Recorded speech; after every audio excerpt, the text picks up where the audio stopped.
Good afternoon बच्चों। आज के वीडियो में आप सभी बच्चों का स्वागत है। बच्चों, कल मैंने आप लोग को पढ़ाई थी वर्ण की परिभाषा, वर्णमाला, और वर्णमाला में जो 52 वर्ण है और वो किस तरह से विभाजित है। स्वर, अयोगवाह, स्पर्श व्यंजन, अंतस्थ व्यंजन, ऊष्म व्यंजन, ड ढ से विकसित ध्वनियाँ, संयुक्त व्यंजन, इस सब का कल हम चर्चा किए थे कल के वीडियो में। तो आइए आज हम जानते हैं वर्ण के भेद। बच्चों, इससे पूर्व भी मैं वीडियो अपलोड कर चुकी हूँ वर्ण और वर्ण के भेद, लेकिन फिर भी मैं इसको दोबारा आप लोग को बता रही हूँ क्योंकि बहुत सारे बच्चे इससे जुड़े हुए नहीं थे। तो आइए हम देखते हैं वर्ण के भेद। आप सभी बहुत छोटे क्लास से पढ़ रहे हैं स्वर और व्यंजन। वर्ण को 2 भागों में बांटा गया है, जिसमें से पहला है स्वर और दूसरा है व्यंजन। तो सबसे पहले हम जानेंगे स्वर क्या है। स्वर वर्ण वह वर्ण जो स्वतः उच्चारित होता है, जिसके उच्चारण में किसी अन्य वर्ण की सहायता नहीं ली जाती है, उसे स्वर वर्ण कहते हैं।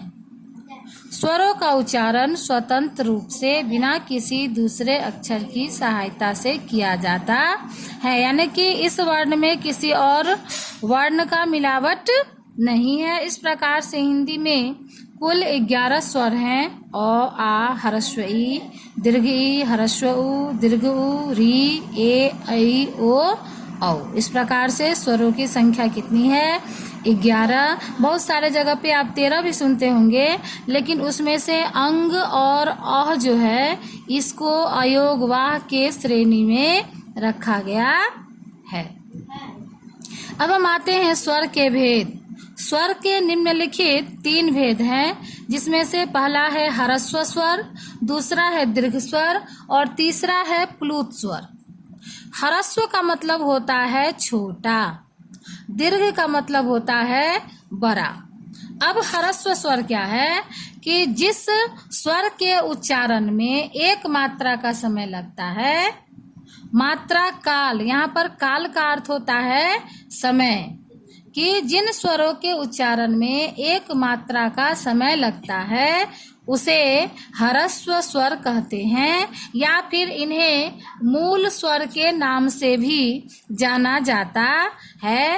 ह्रस्व स्वर की संख्या 4 है। अ, ह्रस्व ई, ह्रस्व उ और री। अब ये क्या है? ह्रस्व यानी कि छोटा, ये भी छोटा, ये भी छोटा और ये भी छोटा, इसलिए इसको ह्रस्व स्वर कहा गया। यहीं पे अगर ये दीर्घ आएगा तो इसका बड़ा अ से बड़ा क्या? ह्रस्व ई से बड़ा दीर्घ ई, ह्रस्व उ से बड़ा दीर्घ उ और री का क्या हो जाएगा? ली। ठीक है बच्चों। इसके बाद आता है दीर्घ स्वर, ठीक उसका 2 गुना, कि जिन स्वरों के उच्चारण में 2 मात्रा का समय लगता है उसे दीर्घ स्वर कहते हैं। इनकी संख्या कितनी है? 7 है। आ, दीर्घ ई, दीर्घ उ, ए, ऐ, ओ, औ। अब हम आते हैं प्लुत स्वर पे। प्लुत स्वर जिन स्वरों के उच्चारण में मूल स्वर से लगभग 3 गुना, या फिर हम इसको कह सकते हैं कि जिसके उच्चारण में 3 गुना समय लगता है, उसे हम क्या कहते हैं? प्लुत स्वर कहते हैं। इसके आगे ये चिन्ह लगे होते हैं, जिसका आशय होता है 3 गुना समय, जैसे ओम, हे राम। पहले देवताओं की जो भाषा होती थी उसमें इस चीज का प्रयोग किया जाता था, परंतु आजकल इसका प्रयोग नहीं किया जाता। जब किसी दूर खड़े व्यक्ति को आवाज लगाकर बुलाते हैं तब इसका प्रयोग होता है, जैसे अरे ओ मोहन। तो इस प्रकार से इसका प्रयोग किया जाता है। तो आज आपने जाना स्वर वर्ण के भेद, स्वर वर्ण की जो 3 भेद है उसको जाना। अगले वीडियो में हम लौटेंगे मात्रा, अयोगवाह, अनुस्वार, अनुनासिक के साथ। तब तक के लिए धन्यवाद।